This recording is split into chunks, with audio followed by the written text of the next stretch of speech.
As a note before I review this, I did receive this game free to as a review copy to review.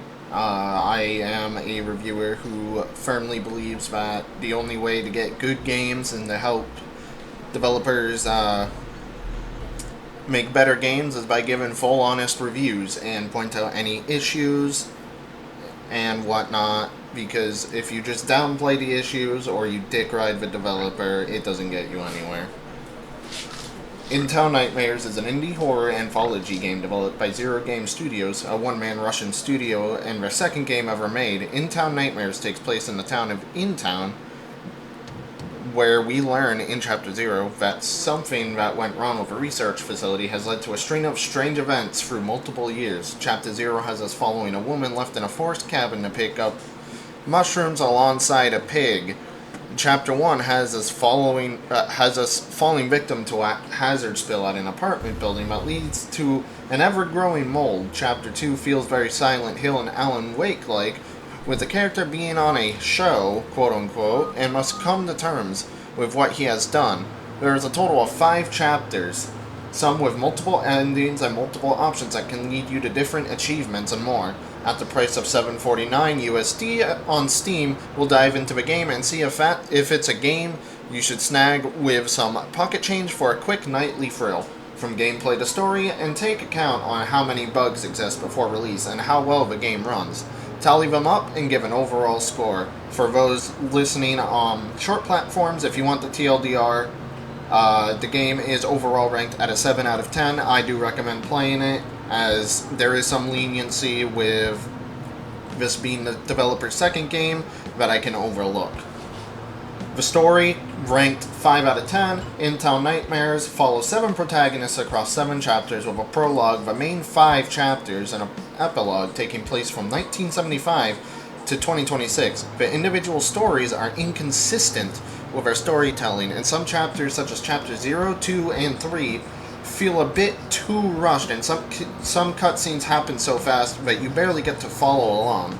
The overall story that connects to 7 chapters, told in pieces through these chapters, is decently paced though,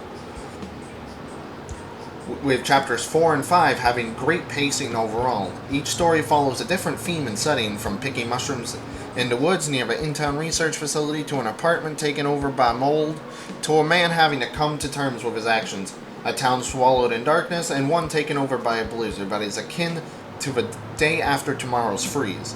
The story draws clear inspirations from horror media such as Silent Hill, Alan Wake, The Day After Tomorrow, The Last of Us, and even some cosmic horror media such as H.P. Lovecraft's works and more. The gameplay I rank at a 8 out of 10. The gameplay for the most part is pretty solid, aside from some minor hiccups such as in Chapter 2 in the basement section, where the only consistent way to clear the section is to just keep tapping W over and over till you reach the end of the segment, as holding W for a millisecond too long instantly restarts you at the beginning of the section, leading to a section that lasts approximately around 5 minutes, which can be super tedious and a turn-off for some people. The camera and controls for the game are smooth and overall very responsive, and never did I feel like I was fighting with the controls overall, aside from Chapter 2's basement. Chapter 5 had the most intense gameplay, where the enemies are given Weeping Angel mechanics and a dark, barely lit environment that at times made me tense up, and it clearly punishes the user for trying to rush through the segment using sprint by alerting all enemies nearby to start following you, forcing you to take your time and be stealthy. The weapon play for chapters 1, 4, and 5 felt overall fine, with chapter 4 being the most lackluster of them all, where it isn't clear exactly what the hitbox is for the pipe at the start, and sometimes the hitbox being inconsistent, but I would chalk that up more for my depth of field being absolutely garbage at times. And Chapter 5 and 1 having the strongest weapon gameplay, where it was responsive and smooth. The sound design overall is solid, with ambience and music that tends to fit the mood. Only issue is some audio loops in inconsistent spots, and it's very noticeable. Bugs, glitches, and jank, I have ranked a 9 out of 10. And I'm going to read those bugs, glitches, and jank here and now, just so that, you know, the developer knows and where to fix it. A lot of animations are pretty janky and poorly done, and some of the translations lead to unintentional text that makes no sense or just sound like rambling. With the translation issue, though, I won't hold too much points against, as it is a solo developer from Russia, and English is probably not is not an easy language for them. I can't talk today. And as someone, as you can tell, who speaks English, it's not even easy for me.